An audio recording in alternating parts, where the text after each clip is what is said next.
அன்றாட வாழ்வில் என்று முதல் ஆனந்தம் காண்பீர். என்று முதல் மனதில் எங்கும் சாந்தி நிலவட்டும். மாறுவதற்கு நேரம் இதுவே, சாதித்து காட்டும் நேரம் இதுவே. என்று காண்பீர் அன்றாட வாழ்வில் ஆனந்தம். இன்று என்னுடன் இருப்பதற்கு மிக்க நன்றி. உங்களுடன் தேவனுடைய வார்த்தையை பகிர்ந்து கொள்வதில் மகிழ்ச்சி அடைகிறேன். ஒழுக்கமுள்ளவரின் குணங்களை பற்றி இன்று நாம் பேசுவதற்கு இருக்கிறோம். நாம் அனைவரும் ஒழுக்கமாக இருக்க விரும்புகிறோம் அல்லவா? ஆனால் இயற்கையாக எளிதானவற்றையே நாம் நாடுகிறோம். எப்படியும் வெற்றிகரமான கிறிஸ்தவராவது எளிதல்ல. அது மட்டுமல்ல, எல்லாம் எளிதானால் அது நமக்கு சிறப்பாகவும் அமையாது. நமது விசுவாசத்தின் தசைகளை பலப்படுத்தி விசுவாசத்தை நாம் பயன்படுத்துவோம். இன்று ஒழுக்கமுள்ளவராவதை பற்றி கற்பதுடன் விசுவாசத்திலும் நீங்கள் வளருவீர்கள். போதனையை அனுபவியுங்கள். சில ஆண்டுகளுக்கு முன் நான் கொஞ்சம் இழைக்க வேண்டும் என்று தேவன் சொன்னார். 10 பவுண்டு எடை கூடிவிட்டது. நான் எல்லா வழியையும் முயன்று விட்டேன். இறுதியாக தேவன் என்னிடம் சொன்னார், உணவு கட்டுப்பாடு உன் நண்பனுக்கு எவ்விதம் உதவியது என்பதை அறியவில்லை. அது தேவன் சொல்லும் வரை காத்திருக்கிறார். அவ்வப்போது சிலர் எடையை குறைப்பார்கள். என்ன செஞ்சீங்க? நீங்க என்ன செஞ்சீங்க? என்னங்க செஞ்சீங்க? பிறகு அவர்களுடைய பட்டியலை வாங்கி கருவையும் பயிற்சி கொடுத்தையும் தேடியும் அது நமக்கு ஒத்து வரவில்லை. ஆமென்.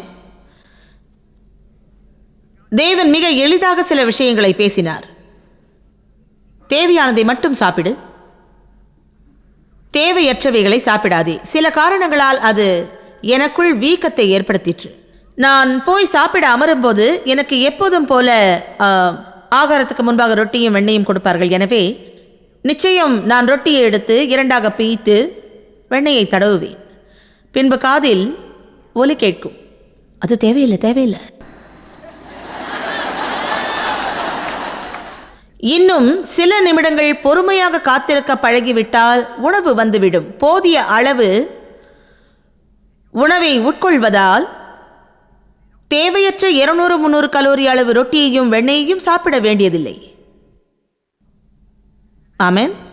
எனக்கு இப்போதே உடனடியாக ஏதாவது சாப்பிட வேண்டும், இல்லை என்றால் ஒன்றும் சாப்பிட தேவைப்படாது. எனவே பட்டினியாக இருக்க சொல்லுவார்கள். இதற்காக நான் என்னை ஒழுங்குபடுத்த வேண்டும். அது சரிதான், எனக்கு தெரியல. ஒருவேளை 2 வாய் சாப்பாடு மட்டும் கிடைக்கும். அதை நானும் தெய்வம் பங்கிட்டுக் கொள்ளணுமோ என்னமோ தெரியாது. நான் சாப்பிடுவதற்காக தெய்வ அவர்களை எத்தனை முறை பட்டினி போட்டேன் என்று தெரியாது.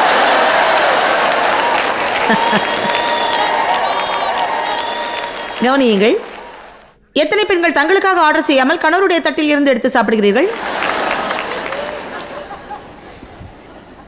நானும் தெய்வம் கடைசி துண்டு இறைச்சி ரொட்டியை சாப்பிட்ட கதையை கேட்டிருக்கிறீர்களா? எனது உணவை நான் ஆர்டர் செய்வதில்லை, ஆனால் அவருடையதை தின்ன விரும்புவேன். ஒரு நாள் ஒரு இடத்திற்கு சென்ற போது அவருக்கு அதிக பசி ஏற்பட்டது. நான் நேராக மெக்டொனால்டுக்கு காரில் சென்று இறைச்சி ரொட்டியை வாங்கி வருகிறேன். அவர் சொன்னார், ஜாய்ஸ், உனக்கு ஏதாவது வேணும்னா இப்பவே நீ சொல்லிடு. என்ன, நான் பசியா இருக்கேன், என்னோடது நீ சாப்பிடக்கூடாது என்றார். நான் இல்லை, ஒன்றும் வேணாம் என்றேன். அவர் தன் இறைச்சி ரொட்டியை வாங்கினார். நான் வாயை மூடிக்கொண்டேன். அதற்கு அதிகமான கட்டுப்பாடு தேவைப்பட்டது. ஆனால் அவர் கடைசி துண்டு ரொட்டிக்கு வரும்போது நான் சொன்னேன், கடைசி துண்டு ரொட்டியை நான் சாப்பிடட்டுமா? சரி சாப்பிடு என்று சொல்லி கையை உதறிவிட்டார். அவர் எப்போதும் உதறுவதில்லை, ஆனால் சொன்னார், எனக்கு தெரியும், முன்னாடியே தெரியும், நீ ஏன் உனக்கானதை ஆர்டர் செய்யல? நான் பசியா இருக்கேன்னு உங்ககிட்ட சொன்னேன்ல, ஒரு பை நிறைய சீஸ் ரொட்டியை உனக்காக வாங்கியிருப்பேன், ஆனா என்னோடத நீ சாப்பிட நான் விரும்பல.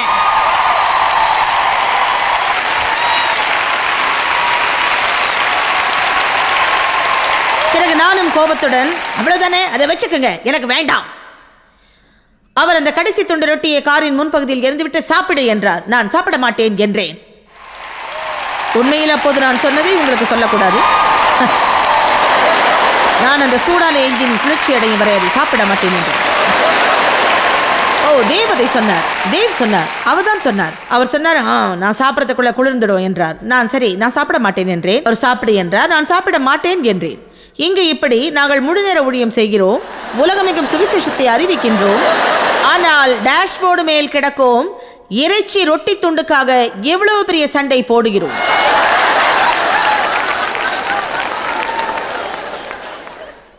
ஏன் தெரியுமா? இது ஏமாற்றம் தான். அதனால் பாதிப்பில்லை என்று எண்ணி அவருடைய உணவை நான் சாப்பிடுகின்றேன். மற்றவருடையதை எடுத்து சாப்பிட்டால் அந்த கலோரியை கணக்கெடுக்க முடியாது. அல்லது ஒரு துண்டு கூட எடுத்து சாப்பிடாமல் அடுப்பில் வேகும் போதே அவ்வப்போது ஒரு சிறளவு எடுத்து வாயில் போட்டுக்கொண்டால் அதை கணக்கில் எடுக்க வேண்டும். அதை வானொலியில் போட்டுவிட்டு ஒவ்வொரு முறை செல்லும் போதும் எடுத்து சாப்பிட்டால் கணக்கே இல்லை. அந்த ஒரே நாளில் இவ்விதமாக 3 துண்டுகளை சாப்பிடுகிறீர்கள். ஏமாற்றம் இதுதான். தேவன் சொல்லிய போது அது தேவையில்லை என்றார். அவர் அதை ஒவ்வொரு முறை சொன்ன போதும் அதை என் வாயில் வைக்காதபடி என்னை கட்டுப்படுத்த நேர்ந்தது. என்ன நடந்தது தெரியுமா? எனக்கு 8 மாதம் பிடித்தது. அது நிதானமாக நடந்தாலும் 8 மாதத்திற்குள் தேவன் சொன்னதை செய்ததால் என் எடையில் 10 பவுண்டுகள் நான் குறைந்தேன்.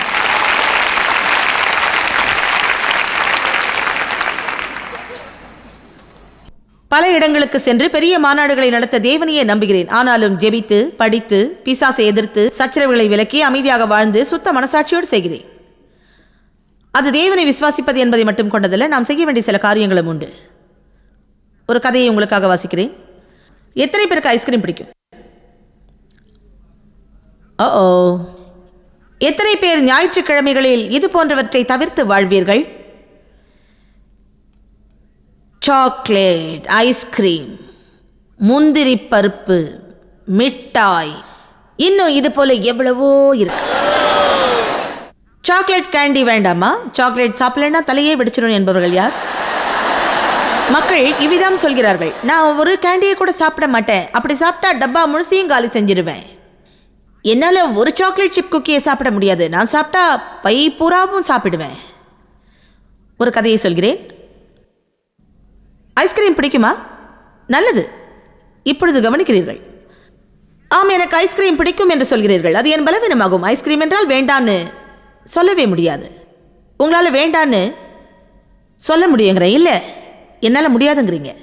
அது எனக்கு ரொம்ப இஷ்டம்னு நீங்கள் சொல்கிறீங்க. உங்களால் முடியுங்கிற, நீங்கள் முடியாதுங்கிறீங்க. நான் அதை இப்போ நிரூபிக்க போகிறேன்னு சொல்கிறேன். உலகிலேயே பிரம்மாண்டமான ஐஸ்கிரீம் பார்லர் இருப்பதாக எண்ணிக்கொள்ளுங்கள். உங்களுடைய உயர்வான ஆசையை காட்டிலும் மேலாக எல்லா சுவைகளிலும் ஐஸ்கிரீம் அங்கு உள்ளது.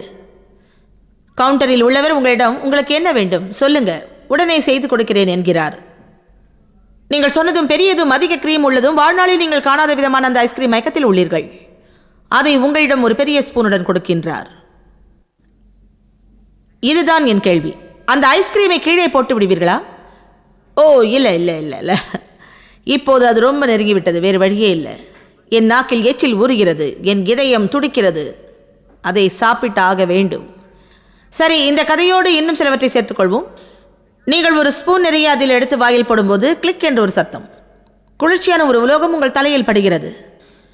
உங்கள் இடது கண் ஓரத்தில் ஒரு முடி நிறைந்த கையில் ஒரு துப்பாக்கி உங்கள் தலையில் வைத்திருப்பதையும் பார்க்கிறீர்கள். ஒரு ஆழ்ந்த குரல் சொல்கிறது, நீ அந்த ஐஸ்கிரீமை சாப்பிட்டால் உன் தலையில் சுட்டு விடுவேன். இப்பொழுது திரும்பவும் அந்த கேள்வியை கேட்கிறேன்.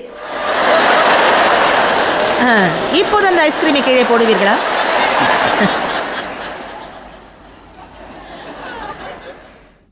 இப்போது நான் சொல்வதை புரிந்து கொண்டீர்கள். ஆமாம் என்று சொன்னால் பெரிய ஆபத்து வரும் என்றால் இல்லை என்பீர்கள்.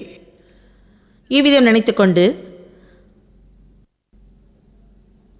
ஐஸ்கிரீம் வைத்திருப்பவர் அதை கீழே போட்டார். இப்போது நன்றாக கவனியுங்கள், இதில் ஒரு தந்திரம் இருக்கிறது. ஆம் என்று சொல்வதாக நினைத்து இல்லை என்று சொல்லலாம். அப்படி என்றால் சாவார்கள். என்னை நன்றாக கவனியுங்கள். சரீர மரணமும் ஆவிக்குரிய மரணமும் உண்டு. ஆவிக்குரிய மரணத்தை ஏற்படுத்தும் காரியங்களை தொடர்ச்சியாக செய்பவர்கள் எத்தனை பேர் அதை கருத வேண்டிய அளவிற்கு ஆபத்தானதாக கருதுவதில்லை. எப்போதும் புறங்கூறுவதும் குற்றம் சொல்வதும் நமக்கு ஆவிக்குரிய மரணத்தை ஏற்படுத்தும். மரணமும் ஜீவனும் நாவின் அதிகாரத்தில் இருக்கும். அதில் நிலைப்பவர்கள் அதன் பலனை ஜீவனுக்கானாலும் மரணத்திற்கானாலும் அடைவார்கள். எனவே ஒவ்வொரு முறை குறை கூறும்போதும், வீண் பேச்சு பேசும்போதும், ஒவ்வொரு முறை மற்றவர்களின் ரகசியத்தை சொல்லும் போதும் வாய் நிறைய மரணத்தை உண்கிறேன். அதை செய்யாதிருக்க முடியுமா? நிச்சயம் முடியும். ஏனென்றால் நீ பேசும் நபர் உடன் இருந்தால் வாயை மூடிக்கொள்கிறாய்.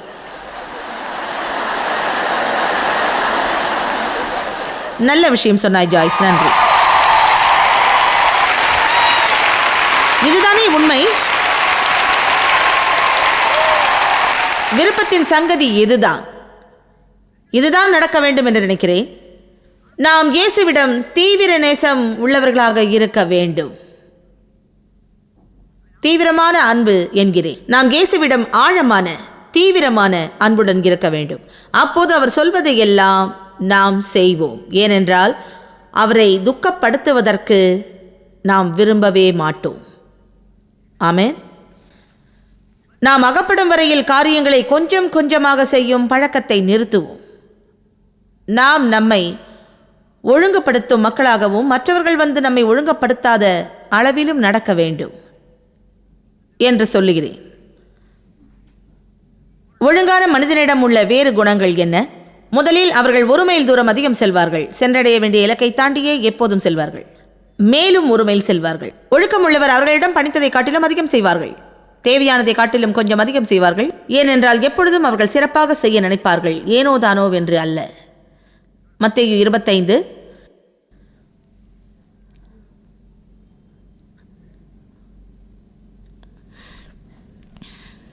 நாம் ஒழுக்கமற்றவர்கள் என்று சொல்வதை நிறுத்த வேண்டும். நான் ஒழுக்கமுள்ளவனே அல்ல. நீங்கள் உங்களுக்கு ஒரு உபகாரம் செய்ய வேண்டும். இன்று இந்த கருத்தரங்கை விட்டு வெளியே சென்ற பிறகு அதை சொல்லாதீர்கள். ஏனென்றால் தேவன் நமக்கு பயமுள்ள ஆவியை கொடாமல் பலமும் அன்பும் ஆரோக்கியமான மனமும் உள்ள ஆவியே கொடுத்திருக்கின்றார். விரிவாக்க வேதம் ஒழுக்கமும் சுய கட்டுப்பாடும் உள்ள ஆவி என்று சொல்கிறது. எனவே தேவன் எனக்கு ஒழுக்கமும் சுய கட்டுப்பாடும் உள்ள ஆவியை கொடுத்திருந்தால் எனக்கு ஒழுக்கமும் சுய கட்டுப்பாடும் உண்டு என்று நான் சொல்ல வேண்டும். நான் ஒழுக்கம் உள்ளவன். தெரியுமா? இதையே தினமும் 30 முறை சொன்னால் நான் ஒழுக்கம் உள்ளவன், நான் ஒழுக்கம் உள்ளவன், என்னை ஒழுங்குபடுத்துவது எனக்கு எளிது என்று சொன்னால் பிறகு மாற்றத்தை காண தொடங்குவீர்கள். ஆனால் மாறாக நீங்கள் நான் ஒழுக்கமற்றவன் என்பீர்களானால் நீங்கள் என்ன செய்கிறீர்கள் தெரியுமா? உங்களை யாராகிலும் ஒழுக்கப்படுத்த வேண்டிய நிலையில் உள்ளீர்கள். ஆனால் ஒழுக்கமாக இருப்பதற்கு உங்களுக்கு தெரியும். மத்தேயு 25 வசனம் 1. அப்பொழுது பரலோக ராஜ்யம் மணவாளனை சந்திக்க தங்கள் தீவட்டிகளை எடுத்துச் சென்ற 10 கன்னிகைகளுக்கு ஒப்பாயிருக்கிறது. அவர்கள் 5 பேர் புத்தி இல்லாதவர்கள், 5 பேர் புத்தி உள்ளவர்கள். எந்த 5 நாம் இருக்கிறோம் என்று சிந்திப்போம். 5 புத்தி இல்லாதவர்கள், 5 புத்தி உள்ளவர்கள். விரிவாக்க வேதம் அவர்கள் புத்தியும் புத்தி கூர்மையும் தெளிவும் உள்ளவர்கள் என்கிறது. தெளிவு என்னும் பதத்திற்கு நல்ல நிர்வாகம் என்று பொருளாகும். அவர்கள் சிந்தையை நிர்வகித்தனர், வார்த்தைகளை நிர்வகித்தனர், பணத்தை நிர்வகித்தனர், சமநிலையில் தங்கள் வாழ்க்கையை அவர்கள் நிர்வகித்தனர். உங்களுக்கு ஒன்று தெரியுமா? தீவிரமான வெற்றிகரமான கிறிஸ்தவன் என்பது ஒரு முழு நேர வேலையாகும். அது ஞாயிறன்று எங்காவது ஒரு கட்டிடத்திற்கு 45 நிமிடம் சென்று அதில் 20 நிமிடத்திற்கு பிரசங்கம் கேட்பதல்ல. அது மிகுதியான அளவில் வசனங்களை கேட்பதும் தியானிப்பதும் 100% நேரத்தை அதில் செலவிடுவதும் ஆகும். ஆனால் ஒன்று சொல்கிறேன், உலகில் வேறு ஒன்றும் உங்கள் நேரத்தை செலவிடுவதற்கு தகுதியானவை அல்ல. ஆமென். உங்களுக்கு நிச்சயமில்லை என்றாலும் உங்களுக்காக நான் ஆமென் சொல்கிறேன். மத்தேயு 25 வசனம் 1. சிலர் ஏன் புத்தி இல்லாதவர்களாக இருந்தார்கள்? புத்தி இல்லாதவர்கள் தங்கள் விளக்குகளை எடுத்த போது அவர்கள் எண்ணெயை கொண்டு வரவில்லை. ஏன் அவர்கள் புத்தியற்றவர்கள்? அவர்கள் மிக அவசியமானதை மட்டுமே கொண்டு சென்றார்கள், அதிக பிரயாசப்படவில்லை. ஏன் தெரியுமா? உடனடியான வெற்றிக்காக திட்டம் இட்டனர்.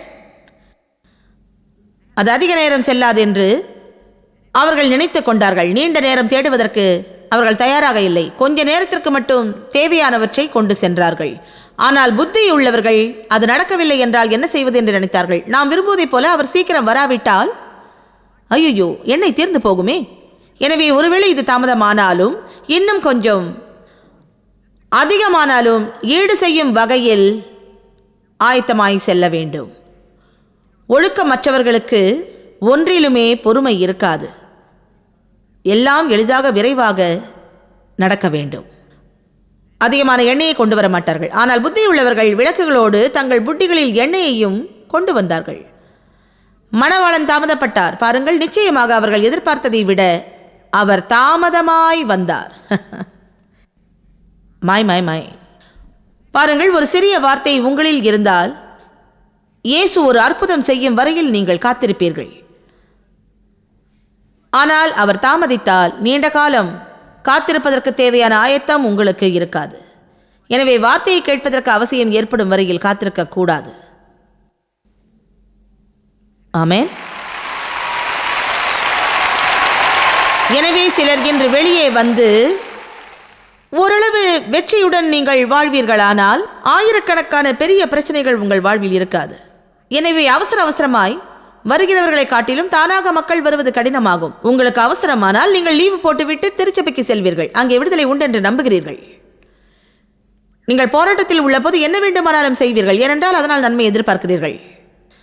ஆனால் புத்தியுள்ளவர்கள் சென்று உடனடியாக தேவையில்லை என்றாலும் அதிகமான வசனங்களை பெறுவார்கள். ஏனென்றால் ஏதாவது ஒரு நாளில் இது தேவைப்படும் அழிவு நாள் வரை காத்திருக்க மாட்டேன் என்பார்கள். நேரத்திற்கு முன்பே எல்லாம் கிடைக்குமானால் என்ன நடக்கும்?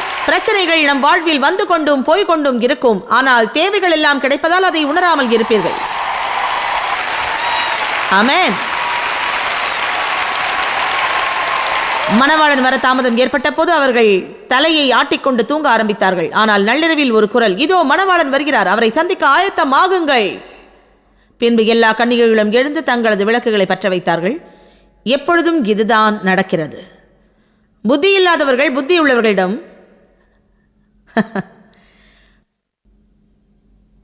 உங்கள் எண்ணெயில் கொஞ்சம் கொடுங்கள் என்றார்கள். எங்கள் விளக்குகள் அணைந்து போகின்றன. மூட கிறிஸ்தவர்கள் புத்தியுள்ள கிறிஸ்தவர்களிடம், நான் ஜெபிக்கவும் படிக்கவும் வேண்டிய போது அதை செய்யவில்லை, என் நேரத்தை கடவுளிடம் செலவிடவில்லை, கலக வாழ்க்கையை நான் வாழ்ந்தேன். ஆனால் நீ எப்போதும் படிக்கிறாய், ஜெபிக்கிறாய், உன் வாழ்வில் பரிசுத்த ஆவி என்னும் எண்ணெய் உள்ளது, எனவே என் பிரச்சனைக்கு உன் எண்ணெயை கொடுப்பாயா என்கிறார்கள். தேவன் அவ்விதம் நீ 2-3 சுற்றுகள் வர அனுமதிப்பார். ஆனால் எப்போதும் அது கை கொடுக்காது. அதுவே எப்போதும் கை கொடுக்காது. நீ கெட்டிக்காரனாக இருந்தால் உனக்காக ஒருவரும் அதை செய்ய அனுமதிக்க மாட்டாய். ஏனென்றால் அவர்களைப் போலவே நீயும் தீவிரமாய் விடுவாய். சில முறை சுற்றி வந்த பிறகு மக்களிடம் நீங்கள் உங்கள் வேதத்தை வாசியுங்கள் என்று சொல்ல வேண்டும். ஏன் தெரியுமா? உங்களுக்காக மற்றவர்கள் வசனங்களை சொல்லிக் கொண்டிருந்தால் அது உங்களுக்கு ஞாபகம் வராது. புத்தி இல்லாதவர்கள் புத்தி உள்ளவர்களிடம், உங்கள் எண்ணெயில் கொஞ்சம் கொடுங்கள், எங்கள் விளக்குகள் அணைந்து போகிறது என்றார்கள். ஆனால் புத்தி உள்ளவர்கள், உங்களுக்கும் எங்களுக்கும் பற்றாமல் போய்விடும், எனவே விற்கிறவர்களிடம் சென்று வாங்குங்கள் என்றார்கள். வசனம் 10 மக்களுக்கு நடப்பதை அது கூறுகிறது. முன்பே செய்திருக்க வேண்டியதை செய்யும்படி இப்போது அவர்கள் சென்றபோது மணவாளன் வந்துவிட்டார். ஆயத்தமாயிருந்தவர்கள் அவரோடு கல்யாண விருந்திற்கு சென்று விட்டார்கள். கதவும் மூடப்பட்டது. பலர் தேவன் தங்களை ஊழியத்தில் பயன்படுத்த வேண்டும் என்று விரும்புகிறார்கள். ஆனால் அதற்காக செய்ய வேண்டியவற்றை செய்வதே இல்லை. வேலை செய்வோர் பலர் பதவி உயர்வை நாடினாலும் அதற்காக படிக்க வேண்டியவற்றை படிக்க மாட்டார்கள். நான் எந்த மருத்துவரிடம் செல்வேன் தெரியுமா? நடக்கிற சம்பவங்களை அறிந்தவரிடம், எப்போதும் புதிதாக கற்பவரிடம் அல்லாமல் 35 வருடத்திற்கு முன் டாக்டர் பட்டம் வாங்கிய பிறகு ஒன்றையுமே கற்றுக்கொள்ளாதவரிடம் செல்ல மாட்டேன். ஆமென். நான் நினைத்தேன், தனிமையாக உள்ள எத்தனை பேர் திருமணம் செய்ய விரும்புகிறார்கள்? ஆமாம் ஜாய்ஸ், நானும் தான். நீங்கள் 2 முறை திருமணம் செய்து 2மே தோல்வியடைந்து விட்டன. எப்போதாவது அந்த 2 திருமணங்களின் தோல்விக்கான காரணத்தை ஆராய்ந்து 3வது திருமணமும் அவ்விதம் தோல்வியடையாதபடி ஆயத்தம் செய்தீர்களா? நீங்கள் இன்னும் திருமணம் செய்யாதிருந்தால் சில புத்தகங்களை படித்து உண்மையில் உங்களுக்கு திருமணம் தேவையா என்று அறிந்து கொள்ளுங்கள். நான் சொல்வது புரிந்ததா? சென்ட் லூயிஸில் பாஸ்டரிடம் ஒரு பெண் வந்தாள். இந்த சனிக்கிழமை நான் 7வது முறை திருமணம் செய்கிறேன். இந்த மனிதன் என்னை சரியாக நடத்த வேண்டும் என்று ஜெபியுங்கள், ஏனென்றால் இதுவரையில் நான் திருமணம் செய்த ஒரு மனிதரும் என்னை சரியாக நடத்தவில்லை என்றாள். பாஸ்டரின் தைரியத்திற்காக தேவனுக்கு நன்றி. அவர் என்ன சொன்னார் தெரியுமா? இந்த 7 திருமண உறவுகளிலும் நீ ஒன்றை கவனிக்க வேண்டும், நீதான் இது எல்லாவற்றிலும் பொதுவாக இருக்கிறாய் என்றார். 7 நபரும் வெவ்வேறு மனிதர்கள், ஆனால் நீ மட்டும் மாறவில்லை. நாம் அடிக்கடி இப்படி செய்கிறோம். நாம் மற்றவர்களையே அனைத்திற்கும் குறை சொல்கிறோம், ஆனால் நம்மை திருத்திக் கொள்வதே இல்லை. தேவன் உங்களை பயன்படுத்த வேண்டும் என்றால் இப்போதே ஆயத்தப்படுங்கள். இன்று நான் இங்கே நின்று பிரசங்கம் செய்கிறேன். உலகம் முழுவதும் இதை செய்கின்றோம். நான் செய்யும் இந்த ஊழியத்தை செய்யும்படி தேவன் என்னை அழைத்த போது நான் மிசோரியில் உள்ள பென்டனியில் ஒரு ஹவுஸ் ஒய்ஃபாக இருந்தேன். எனக்கு 3 குழந்தைகள் இருந்தார்கள். நான் நல்ல வேலையில் இருந்தேன். தேவன் வேலையை விட சொன்னார், ஊழியத்திற்கு ஆயத்தப்பட சொன்னார். அது எப்படிப்பட்டது தெரியுமா? பைபிள் காலேஜுக்கு செல்ல வசதி இல்லை, என் பிள்ளைகளையும் விட்டு செல்ல முடியாது. ஒரு நாள் முழுவதும் முயன்றாலும் தேவனோடு 2-3 மணி நேரம் செலவிட்டு படிக்க முடியாது. நான் எவ்விதம் படிக்க துவங்கினேன் தெரியுமா? என் பிரச்சனைகளை எடுத்துக்கொண்டேன், பொறுமை இழந்தேன், எனக்கு கோபம் அதிகம், சந்தோஷம் இல்லை, சமாதானம் இல்லை. எனக்கு பிரச்சனை உள்ள காரியங்களை கற்பேன். அதன் பிறகு வெற்றி அடைந்த பிறகு தேவன் பிறருக்கு போதிக்க என்னை பயன்படுத்தினார்.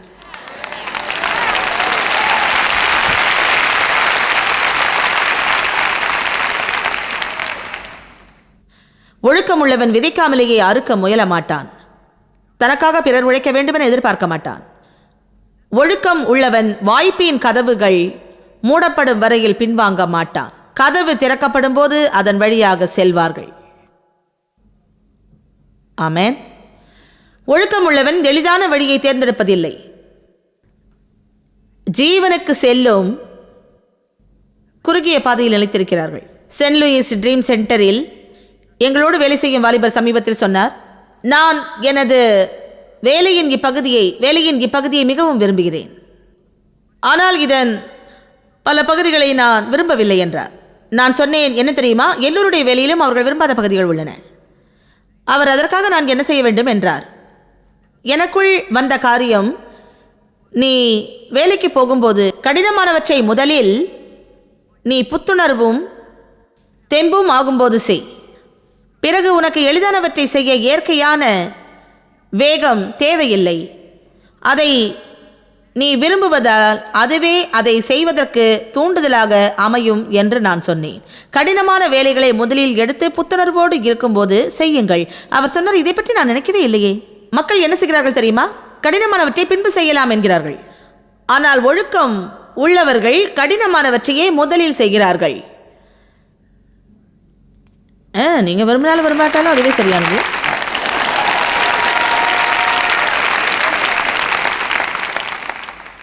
ஏன் நீங்கள் வீட்டிற்கு சென்று அந்த 20 ஆண்டுகளாக மூடப்பட்ட அறையை சுத்தம் செய்யக்கூடாது? அடுத்த வாரத்தில் 2 நாள் எடுத்து அந்த கார் நிறுத்தும் இடத்தை சுத்தப்படுத்தக்கூடாது?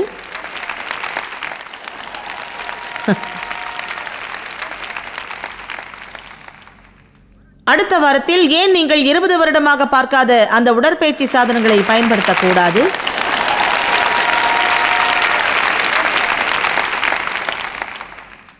தேவன் ஆசீர்வதிப்பார். நான் செய்ய போகிறேன். மத்தேயு 7 குறுகிய பாதையும் அகன்ற பாதையும் சொல்கிறது. குறுகிய பாதை ஜீவனுக்கு போகிறது, அகன்ற பாதை மரணத்திற்கு போகிறது. மத்தேயு 7 சொல்கிறது, அகன்ற பாதையில் பலர் செல்கிறார்கள், குறுகிய பாதையில் சிலர் மட்டும் செல்கிறார்கள். ஏன் தெரியுமா? ஏனென்றால் குறுகிய பாதையில் செல்வதற்கு நீங்கள் ஒழுக்கமாக இருக்க வேண்டும். உங்களுக்கு சந்தோஷம் இல்லாதவற்றையும் நீங்கள் செய்ய விரும்பாத சிலவற்றையும் செய்ய வேண்டும். நீங்கள் விரும்புவதை காட்டிலும் அதில் அதிகமான நேரம் செலவிட வேண்டும்.